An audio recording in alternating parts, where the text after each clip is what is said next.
All right, welcome to The Explainer. Today, we're unpacking a truly fascinating piece of modern esoteric lore. We're looking at a narrative that blends science fiction, ancient mythology, and spiritual philosophy into one massive cosmic tapestry. If you love exploring how different belief systems conceptualize the universe and our place in it, well, you are in the exact right place. We're going to map out an incredibly detailed story of extraterrestrial intervention, using a structured journey to make sense of some absolutely bold claims.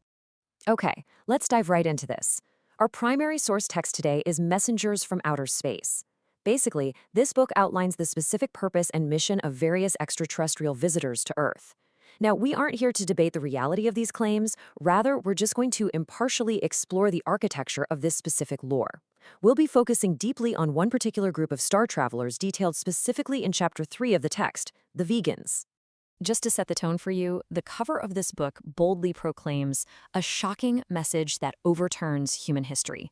And, as we look at the specific narrative surrounding these vegan extraterrestrials, you'll see exactly why that claim is made. This isn't just your standard story about lights in the sky. It's presented as an alternate, overarching framework for human history itself, directly tying the evolution of our religions and ancient civilizations to visitors from the stars. So, to make sense of all this, we need a roadmap. Today's agenda is split into four distinct parts. Number 1, the origins of the Vegans. Number 2, their journey to Earth. Number 3, the cosmic timeline. And number 4, the core message. Let's start with part 1, origins of the Vegans. Who exactly are they, and where do they come from? According to Chapter 3 of the source material, these beings do not originate from our solar system. They hail from a beautifully described star named Aya, which is located over in Vega, a star system in the Lyra constellation. But what I find really striking about this lore is their description. Unlike the monstrous or super bizarre aliens you might see in Hollywood movies, the Vegans are described as exceptionally beautiful. In fact, their physical appearance is remarkably similar to ours. They essentially look like humans. Now, what's really interesting here is their societal structure. While they might look human, their biology and society feature a major divergence from our own. Vegan society is made up of 3 distinct genders: male, female, and neutral. This 3-gender system adds such a fascinating layer of complexity to their civilization, hinting at a biological and perhaps social harmony that fundamentally differs from the traditional human binary experience. Moving on to part 2, the journey to Earth. Basically, arriving in style. When you think of standard UFO stereotypes, you probably picture small, metallic, saucer-shaped crafts zipping around the sky, right? Well, scratch that. The source material paints a very different picture for the Vegans. When they traveled from Aya to Earth, they didn't arrive in cramped, tiny saucers. Instead, they traveled in giant, cigar-shaped spaceships.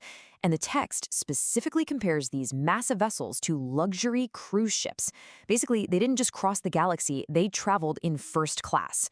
It frames their arrival not as a secretive, stealthy infiltration, but as this grand, highly organized, and almost majestic expedition across the cosmos. Let's move to part 3 and see how this builds, the cosmic timeline, and how they intervened in human history. The source material doesn't just claim the Vegans visited once and left. It actually outlines a multi-era timeline of active intervention.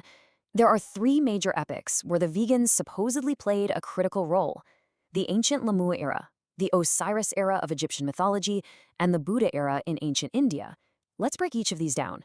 First up, the Lamu intervention. According to the text, the Vegans arrived during the time of the legendary Mu continent. But they didn't come as conquerors or military commanders. They flew in as high-level interpreters and diplomats. Their specific mission? To save Earth from an impending, devastating crisis. I love this detail because it shifts the entire extraterrestrial narrative from warfare right over to diplomacy and communication. They were here to mediate and guide us. But they didn't just fly away in their luxury spaceships after that. The lore takes a really sharp turn into spiritual mysticism. During the Osiris era, the text claims that a Vegan soul actually reincarnated on Earth. And not just as anyone, they reincarnated as the revered Egyptian goddess Isis. This is an incredibly bold claim that bridges the gap between sci-fi and ancient mythology. It suggests that the deities worshipped by ancient humans were actually reincarnated extraterrestrial diplomats, just continuing their mission from the ground. And this spiritual involvement continues right into the Buddha era. The text details that vegan souls once again reincarnated. this time to deeply involve themselves in Earth's faiths. Specifically, they reincarnated to make offerings and provide crucial support to the early Buddhist religious order. They weren't just observing us from the stars, they were actively participating in the spiritual development of humanity. Which brings us to our final section, Part 4, the core message. Why go to all this trouble? So the crucial point is this defining philosophy. If you strip away the luxury spaceships, the ancient continents, and the Egyptian gods, you are left with one central teaching: love and harmony. The source material insists that the entire purpose of the Vegan intervention, from the diplomatic missions in Mu to their support of Ali Buddhism, was to bring this teaching of love and harmony to human civilization. That was the ultimate tool they brought to save Earth from self-destruction. And this brilliantly illustrates the grand architecture of the lore.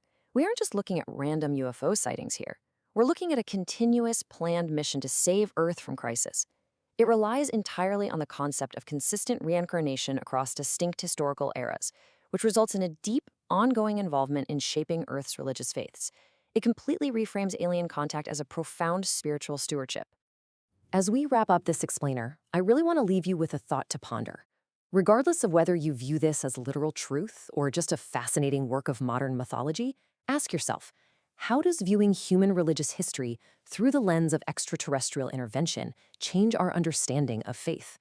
It certainly forces us to think about the origins of our most deeply held beliefs in an entirely new, cosmic light. Thanks so much for joining me on this journey through the Vegan lore, and keep seeking to understand the fascinating narratives that shape our world.